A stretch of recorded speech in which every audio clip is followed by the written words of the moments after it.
Presidente de la República. Nos acompañan esta mañana acá los analistas Claudio Alpizar y Gustavo Araya. Gracias por acompañarnos esta mañana acá en RTN Revista. ¿Qué Mucho les gusto, parece si buenos días. empezamos con don Claudio Alpizar, su balance de lo que fue esta rendición de cuentas, la última de Luis Guillermo Solís en la Asamblea Legislativa? Creo que como inicio deberíamos ver lo que le sucede a él en este ambiente. Es un ambiente totalmente diferente a su primero y a su segundo informe. Este año llega empoderado, llega con una apreciación, un apoyo ciudadano que lo muestran las encuestas, que ha subido sustancialmente. Eso le hace a él verse más vehemente.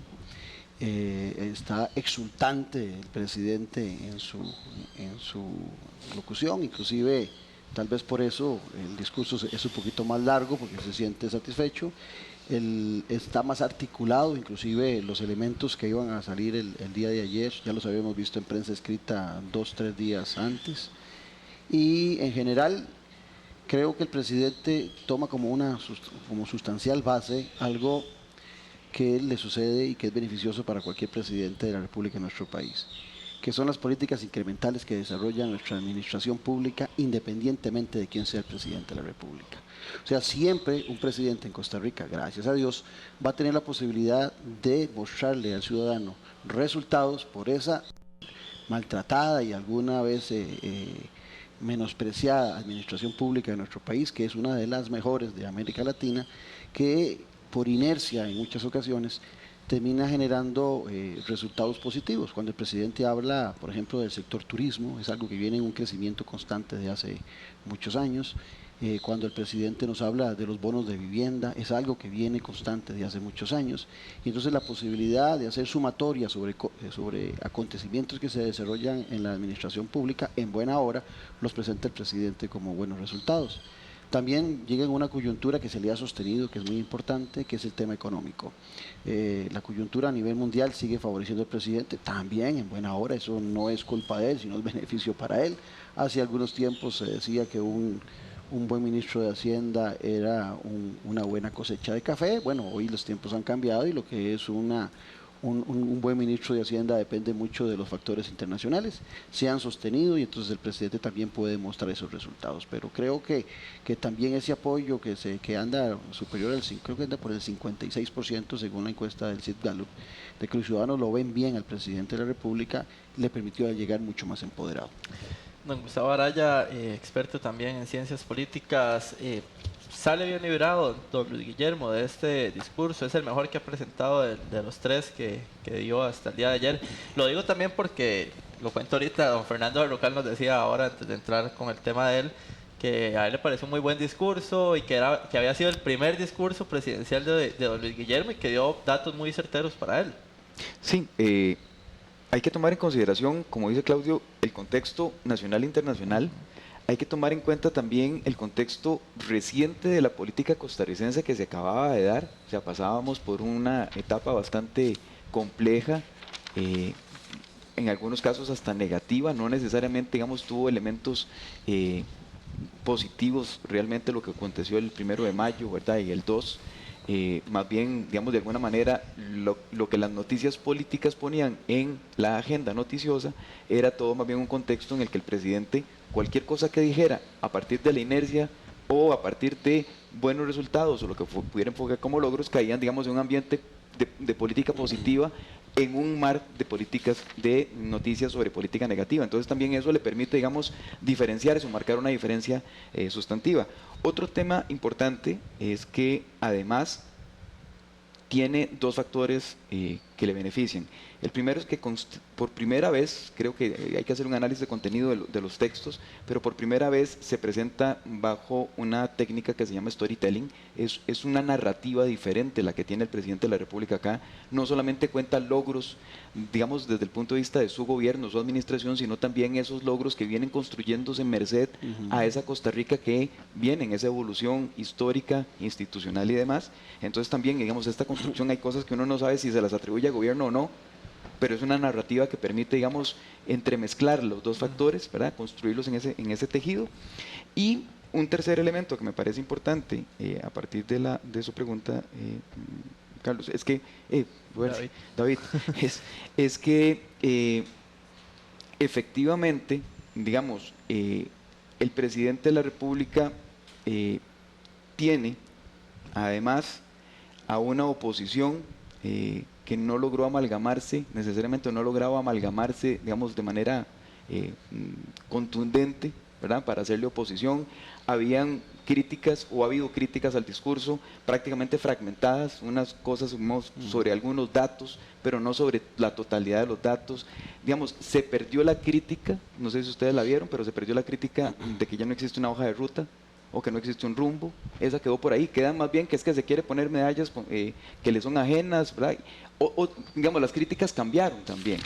Y también, abonándole a ello, el presidente de la Asamblea Legislativa, decíamos ahora extra cámaras, creo yo que es el discurso, uno de los discursos, si no el discurso, uno de los discursos más cortos que yo haya oído del presidente de la Asamblea Legislativa respondiéndole al presidente de la República. Digamos, merced a que no es necesariamente Eso sí no estaba empoderado. un actor político de la misma estatura, que sí le permitía tenerla, por ejemplo, a un Rafa Ortiz, a un Rafael Ortiz o a un Antonio Álvarez de Santi, ¿verdad? Que son presidentes de la Asamblea Legislativa de partidos, digamos, más grandes, de partidos de tradición histórica, de partidos, digamos, con una amalgama programática ya fijada, ¿verdad?, que vienen con una crítica, digamos, construida también en una narrativa ya de tiempo. Este es un presidente que le tocó cumplir con el protocolo, ¿verdad?, de alguna manera, y efectivamente casi que lo toma por sorpresa y tiene que prepararse para hacer su discurso, que serían alrededor de unas 2-3 páginas, para recibir al presidente de la República y decirle qué es lo que piensa y cuál es el carácter con el cual espera abordar este año en el que va a estar al frente de la Asamblea No Legislativa. se siente empoderado Gonzalo Ramírez todavía como presidente del No. Congreso. No se siente, y yo creo que no se va a sentir, porque de nuevo, él es líder de un partido confesional minoritario que no gana necesariamente el resultado de una votación apabullante, legítima y demás, sino más bien con todos los antecedentes negativos que le había traído, digamos, el proceso de la votación y antes, ¿verdad? Entonces, digamos, no es la misma altura para la crítica que Ahora, puede en relación tener. al discurso del presidente de la República, hay un tema que también en ese empoderamiento que él muestra, ¿verdad?, por el apoyo ciudadano, que es el cambio. Inclusive parafrasea mucho, palabras más, palabras menos, hemos hecho como cambio tal cosa, porque esa es una de los handicaps que en los 2 primeros años la gente le había encontrado. ¿Dónde estaba el cambio? Al final de cuentas, muchas de las cosas que dice el presidente de la República no marcan un cambio en la percepción ciudadana. Él lo que trata de justificar un tanto es esa campaña política, e inclusive a mí me llama la atención una frase que dice, en relación a eso del cambio, dice: un gobierno de transición entre la Costa Rica heredera del estado de bienestar y la otra que aspira por la modernidad y el desarrollo. Yo creo que como discurso es muy bonito, es muy aspiracional, pero que uno pueda percibir ese cambio en la administración Solís del estado de bienestar a una Costa Rica moderna y de desarrollo, no. Entonces, desde la perspectiva retórica es posible que el discurso del presidente esté mucho mejor condensado, desarrollado, pero hay elementos también que se manejan mal. Por ejemplo, el tema de la corrupción. El presidente nos habla de la medición que hace la Organización de Transparencia a nivel internacional cuando mide la corrupción, donde los que dan la referencia en cada país es una encuesta que se le hace a gente de cierto nivel, gente empresaria. Pero cuando vamos a la misma encuesta del Sid Gallup, que dice que el presidente tiene una percepción de un 56%, esa misma gente define a la corrupción como el problema que más le molesta en la clase política. Y aquí es donde viene el tema de las viceministras y los sobrepagos que se dieron, que el presidente también trata de obviar un tanto. Entonces, el tema de la corrupción, aunque el presidente pueda ver esas cosas como más pequeñas en relación a otras, está presente lo del FIA. O sea, este gobierno no es un gobierno que sea impoluto, como lo trata de presentar el presidente de la República, porque sí hay datos que el ciudadano percibe como corrupción y que por lo tanto percepciones en política son realidades. Y ahí le pasa una gran factura, porque de igual manera, también en esa misma encuesta, muestra un presidente con un 56%, pero hay un 66% de la gente que dice que vamos por mal camino. Entonces, hay que buscar el equilibrio entre la retórica del presidente y lo que está percibiendo el ciudadano. Entonces, erró en tratar esos casos de manera superficial, don Claudio, no mencionarlos, como usted decía, sino tratar de obviarlos, de decir esto no es corrupción y no profundizar en ellos en su discurso. Es que el tema más delicado para mí en esos casos que se presentan como corrupción es que el presidente de la República no tiene que pedir un debido proceso, sino que sencillamente, como son parte de su gabinete, tiene toda la potestad para relevarlos, con solo el hecho, aunque no hayan hecho nada, pero con solo que exista la percepción o el olorcillo a corrupción, el presidente de la República le ha faltado carácter, porque él tiene toda la capacidad de poderlos remover para solventar un poco ese olor a corrupción que sí está presente en la ciudadanía y lo muestran las encuestas. Don Claudio Alpizar y don Gustavo Araya, analistas, ambos, les pregunto también, ¿qué pasó con el tema de derechos humanos? No, por lo menos yo creo que yo no lo escuché en el discurso, fue uno de los puntos altos, creo, de don Luis Guillermo en algún momento de su campaña presidencial, y que bueno, ayer finalmente, como les digo, no sé si fue cosa mía o no, pero por lo menos no oí gran cosa. Yo realmente no me acuerdo haber oído nada, pero no sé, ¿dónde queda un punto como el de los derechos humanos que tanto se ha hablado en el gobierno del Partido de Acción Ciudadana? Sí, aquí hay dos consideraciones que hay que hacer de previo, David, y es que, digamos, por derechos humanos uno puede entender la versión, digamos, restringida, ¿verdad?, que es el ejercicio precisamente del respeto de las garantías y de los derechos humanos, per se, y la otra es toda la acción que desde el Estado se acomete para precisamente garantizar el bienestar de la población en ese disfrute de los derechos humanos. Entonces, digamos, si uno lo ve desde el primer punto de vista, efectivamente, digamos, no hay una alusión directa, probablemente, digamos, como a hacer un recuento de, ¿verdad? Pero sí la hay, digamos, desde el punto de vista de la segunda forma, en donde el tema de combate a la pobreza, el tema de la fertilización in vitro, el tema, digamos, de la escolaridad, del garantizarse, digamos, una mejor y una mayor estadía en las aulas de primaria y secundaria, un mejor nivel o calidad de vida, etcétera, etcétera. O sea, hay una serie de factores que podrían entenderse desde este segundo punto de vista como que el gobierno ha trabajado, digamos, con ese eje. Nótese que efectivamente el gobierno tiene 3 pilares, ¿verdad? Y sobre los 3 pilares giró todo el discurso. Entonces, encontrar, digamos, como un capítulo aparte sobre el tema de derechos humanos iba a ser muy complicado en una presentación también que responde más a la promesa que se hizo inicialmente de mantener, bueno, ni siquiera inicialmente, a la confirmación que se hace desde la promulgación del Plan Nacional de Desarrollo en adelante, en donde efectivamente se viene trabajando básicamente sobre esos 3 pilares. Pero en el tema ese de la pobreza, pero antes de entrar a ese tema de la pobreza que decía Gustavo, en la publicación de los medios, que es la misma prácticamente condensada, la retórica que hace, ¿verdad?, el presidente pone, o sea, titula presidencia, ¿qué ha hecho el gobierno en 3 años? Una pregunta, y pone mucho más que 2 puentes. Cuando viene el tema de la infraestructura, uno encuentra que realmente en ese tema son 2 puentes. Es muy poco lo que ha hecho el presidente o el gobierno de Guillermo Solís en tema de infraestructura. Sigue atrofiado, siguen los grandes proyectos sin verse en su arranque, y el presidente sí, sabiendo que la gente está diciendo, hablando de 2 puentes, trata de ampliar y entonces mete otros temas. Pero sí hay un elemento, por ejemplo, que es sustancial y que es importante en la administración Solís. Yo siempre digo que un presidente, por más que muestre grandes resultados, si no logra disminuir la pobreza, que a final de cuentas es el gran interés, el bien común de la ciudadanía, porque gobernar para todos, de poco puede impresionarnos. En este momento, don Luis Guillermo ha disminuido la pobreza. Poquito, sí, 1 punto y algo, pero sí la viene disminuyendo.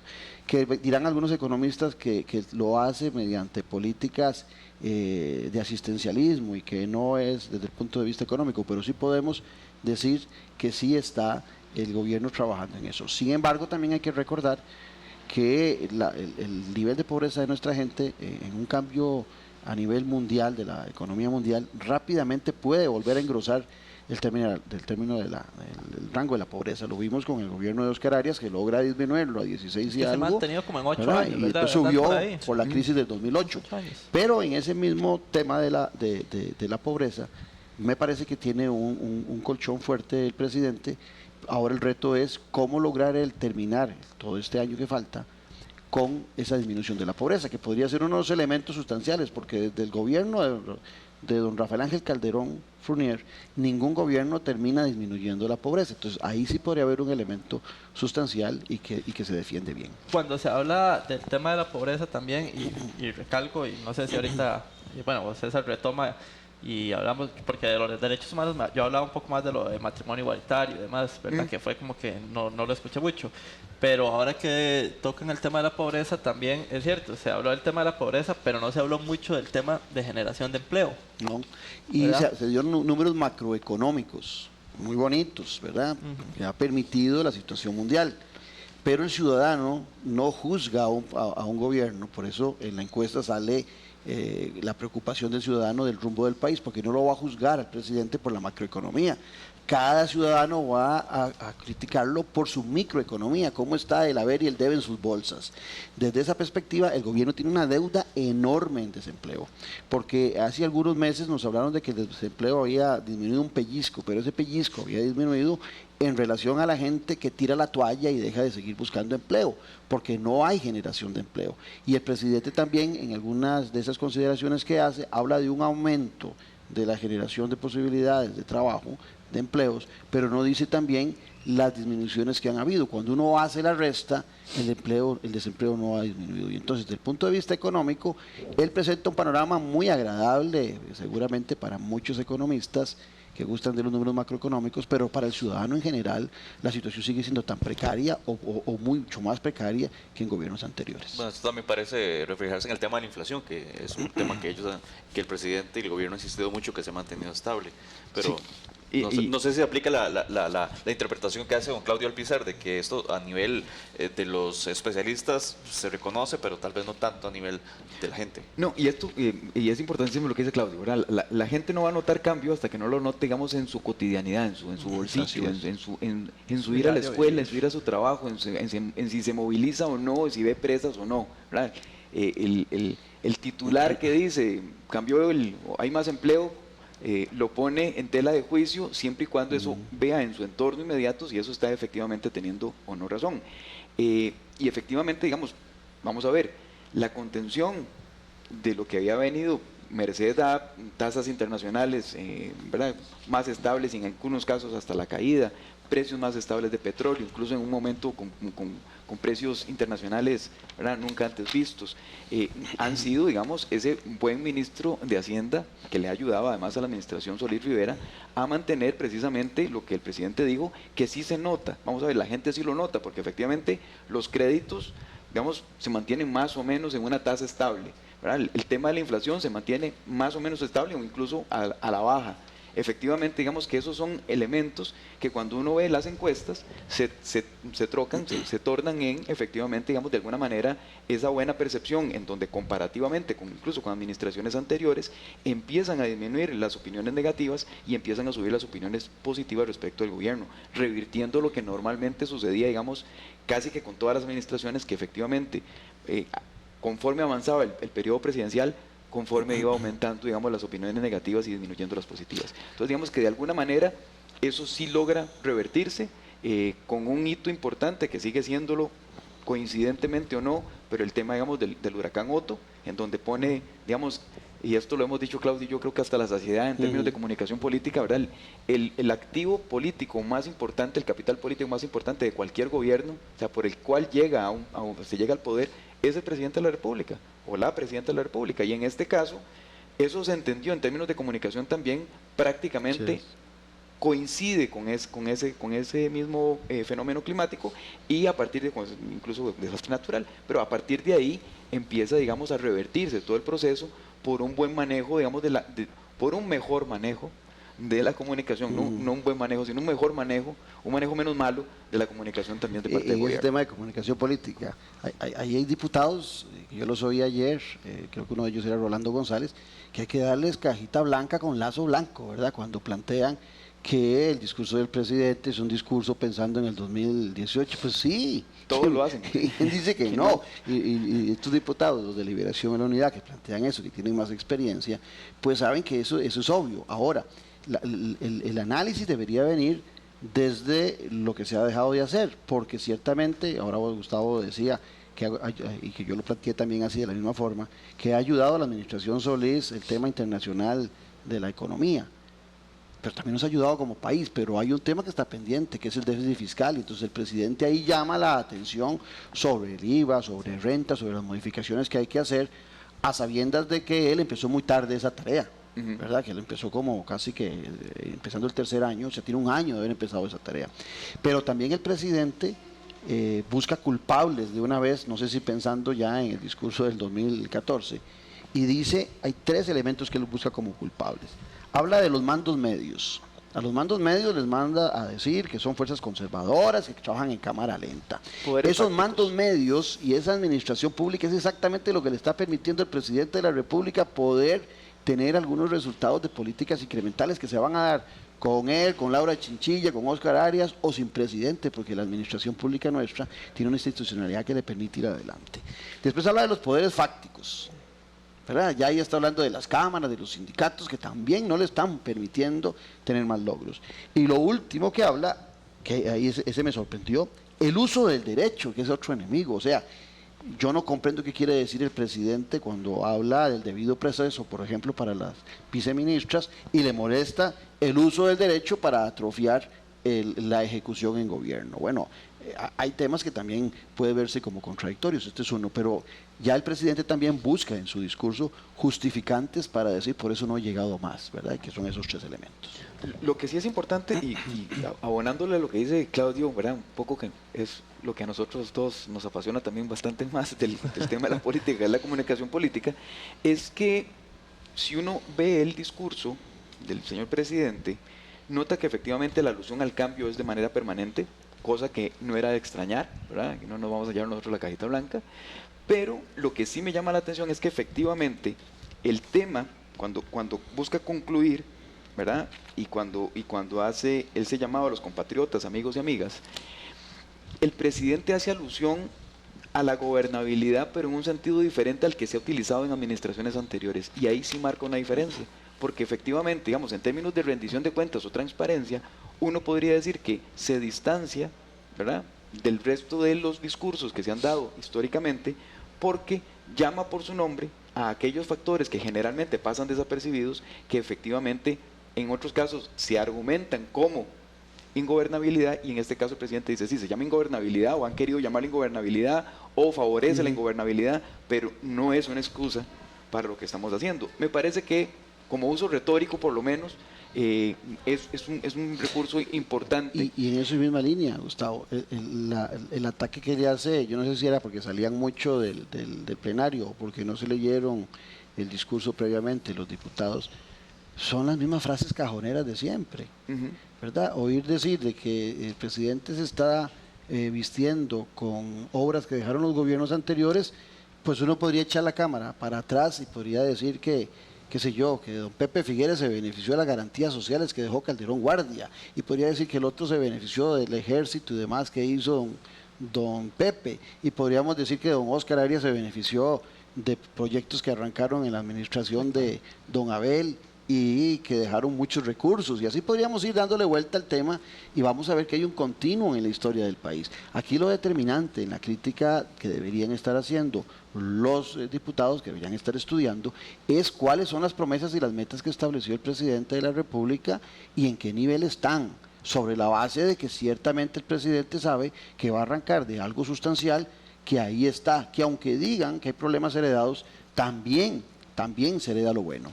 Sí, exacto. Y lo decía don Gustavo también, ¿verdad? Que también a la vez se juega un poco con eso en lo que es el informe, claro, que tal vez no dice tan claramente, es como si lo hicieron estos y lo terminamos nosotros, pero se juega. Y para empatarle a Claudio con la otra cajita blanca, aquellos que dicen que aquí no está el tema de las viceministras o que aquí no están ¿verdad?, los errores que se han cometido en política exterior, es que para eso están los críticos, para eso están los señores diputados. O sea, ¿qué presidente va a llegar y va a decir, mira, no tengo chance para decir lo bueno? Y voy a decir probablemente he sido lo bueno, flojo, ¿verdad? no despedir a las viceministras. Exacto, eso no va a suceder. Eso no va a suceder. Entonces, Sí. digamos, críticas en ese sentido, me parece que, de nuevo, el discurso se salva en la forma, ¿verdad? Efectivamente, me parece que es un discurso en términos formales muy bien trabajado. Y efectivamente habrá discusiones de fondo que habrá que sostener si efectivamente el indicador es el que se mencionaba que querían alcanzarse o no, y me parece que para eso ya hay un tiempo prudente que desde la prensa y desde los sectores políticos, ¿verdad?, podemos hacer la lectura fina efectivamente si hay cumplimiento o no. Hay de esas otro promesas. tema que toca, yo creo que ni lo toca o lo toca muy por encima, no sé si en algún momento me descuidé, pero es el tema de las relaciones internacionales. No lo toca. Yo no vi nada. No lo toca. Y es uno de los temas débiles de este gobierno, siendo el presidente alguien que se supone que conocía del tema, pero es uno de los sectores donde hay más contradicciones, donde han habido en nuestras sedes diplomáticas muchos problemas y donde hay una gran crítica hacia el canciller de la República y que también el presidente ha realizado muchos viajes al exterior, algunos positivos, otros sin pena ni gloria, pero que totalmente queda obviado. Entonces, desde esa perspectiva también le falta ese condimento del discurso del estadista que ubica a Costa Rica en el contexto del mundo. ¿Queda un norte claro para lo que se viene en este último año de gobierno dentro del discurso? ¿O no se menciona? ¿No es necesario mencionarlo en este último año electoral, donde todo se complica según pues pinta siempre el panorama?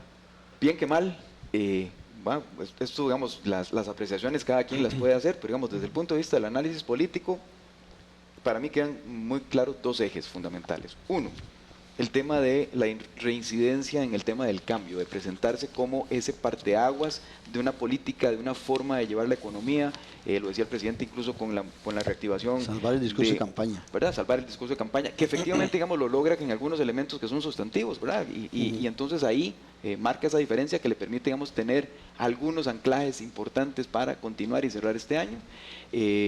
Por ejemplo, el caso del sistema de abastecimiento institucional, ¿verdad? Una reactivación, digamos, de un modelo costarricense diferente, efectivamente, digamos, haber llevado a la negociación política a una forma distinta, por lo menos, de lo que habían marcado administraciones anteriores, de mucho menor confrontación social. Hemos tenido periodos de menos exaltación popular, ¿verdad?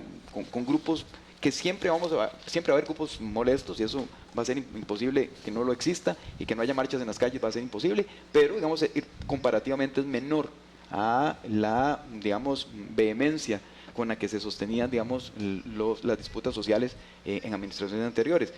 Y el segundo gran eje me parece que es que este gobierno dejó apuntalados, bien o mal, pero dejó apuntalados los tres ejes de trabajo con los que había venido, ¿verdad?, desarrollando toda su política pública: el tema de combate a la pobreza, el tema de creación de riqueza y transparencia y rendición de cuentas. Entonces, sobre esa dinámica se va a seguir, digamos, trabajando, me parece, en lo sustantivo, con los ejes claros sobre lo que queda pendiente en agenda tanto legislativa como de poder ejecutivo, y ambos elementos contribuirán, y esto también no hay que ser inocente, contribuirán efectivamente a la campaña, que como PAC, como gobierno del PAC, se vayan a utilizar, digamos, como argumentación en lo que vayamos a ver de aquí ya y probablemente de octubre en adelante. Sí, en eso que dice Gustavo, en ese cierre, estoy seguro que en estos momentos muchos se arrepienten de no haber propuesto su nombre en el PAC. Solo hubo dos valientes que lo hicieron en un momento vacas flacas, como fueron Carlos Alvarado y Wilmer Ramos.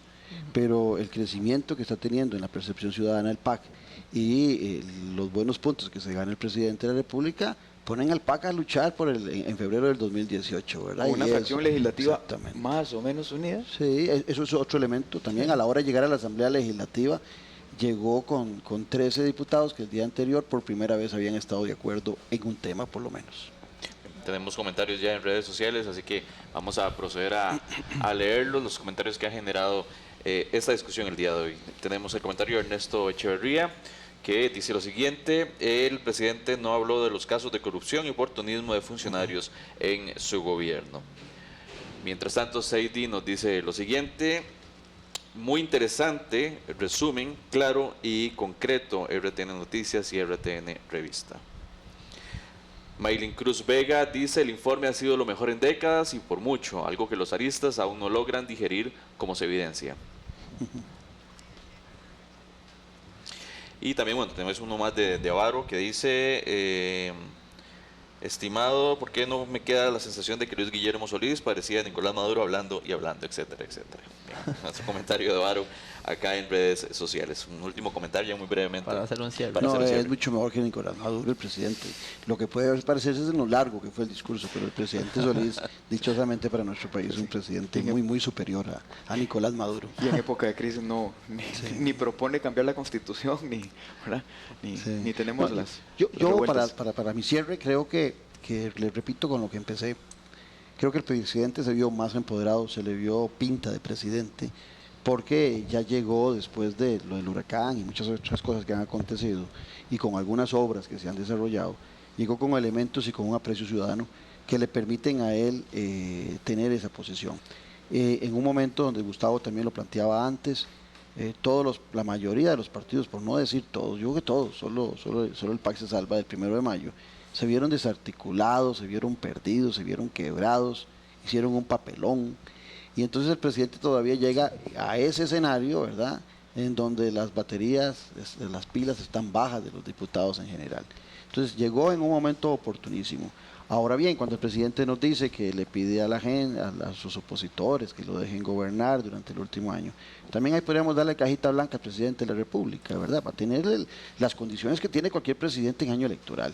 Y lo que él ejecute y logre demostrar en capacidad de sus grandes rectores de los diferentes sectores, eso dependerá mucho de la articulación que él pueda hacer, ¿verdad? Entonces el panorama por lo menos se ve interesante para el 2018 y creo que también le está permitiendo al presidente Solís, vea que aparece en su cierre solo superado por Óscar Arias y por Luis Alberto Monge, en la percepción de 3 años de gobierno. Eso le va a permitir también al presidente de la República salir, si termina así como va, salir con un aprecio sustancialmente importante. Sí, Gustavo. Hay que tener en cuenta que en eso que señalaba Claudio, de acuerdo con el último estudio del Centro de Investigación y Estudios Políticos de la Universidad de Costa Rica, el presidente comparte, está ligeramente por superior, pero comparte con don Óscar Arias ser una de las figuras más valoradas o mejor valoradas en la sociedad costarricense, lo cual, digamos, es un presidente distinto a la hora del cierre, ¿verdad?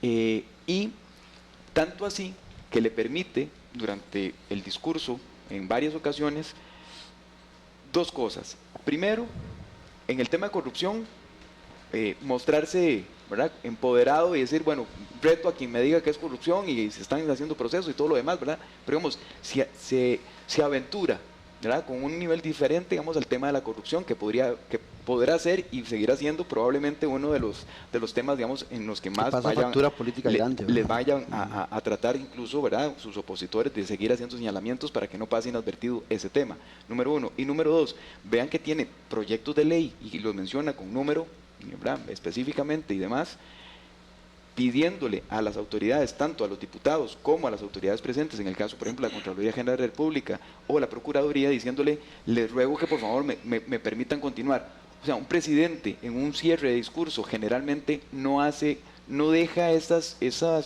lazos sueltos, ¿verdad? El presidente los quiere dejar amarrados de una vez. Lo que demuestra aquí, lo que pone, digamos, para mi juicio es que ver si es posible en un año electoral tener el músculo político suficiente desde el Ministerio de la Presidencia para que eso que el presidente pidió efectivamente se vaya a lograr, poniendo también ellos su grano de arena, ¿verdad? Habrá que verlo también hasta dónde puede llevarlo. Perfecto, muchísimas gracias, don Claudio Alpizar, don Gustavo Araya, analistas políticos. Queda mucho por desgranar todavía, temas de empleo público, el tema de lo del IBM, que también eso mencionó el presidente, pero bueno, el tiempo nos ha ganado, tenemos que irnos. En cuestión de minutos estará nuestra directora Laura Martínez haciendo una entrevista al presidente de la República, Luis Guillermo Solís, así que los invitamos a que no se despeguen de la sintonía de Canal 13, Radio Nacional, y también por supuesto que comparta en redes sociales, porque en minutos ya va a estar Laura con el presidente de la República. Así es, quédense en sintonía, buenos días. Buenos días.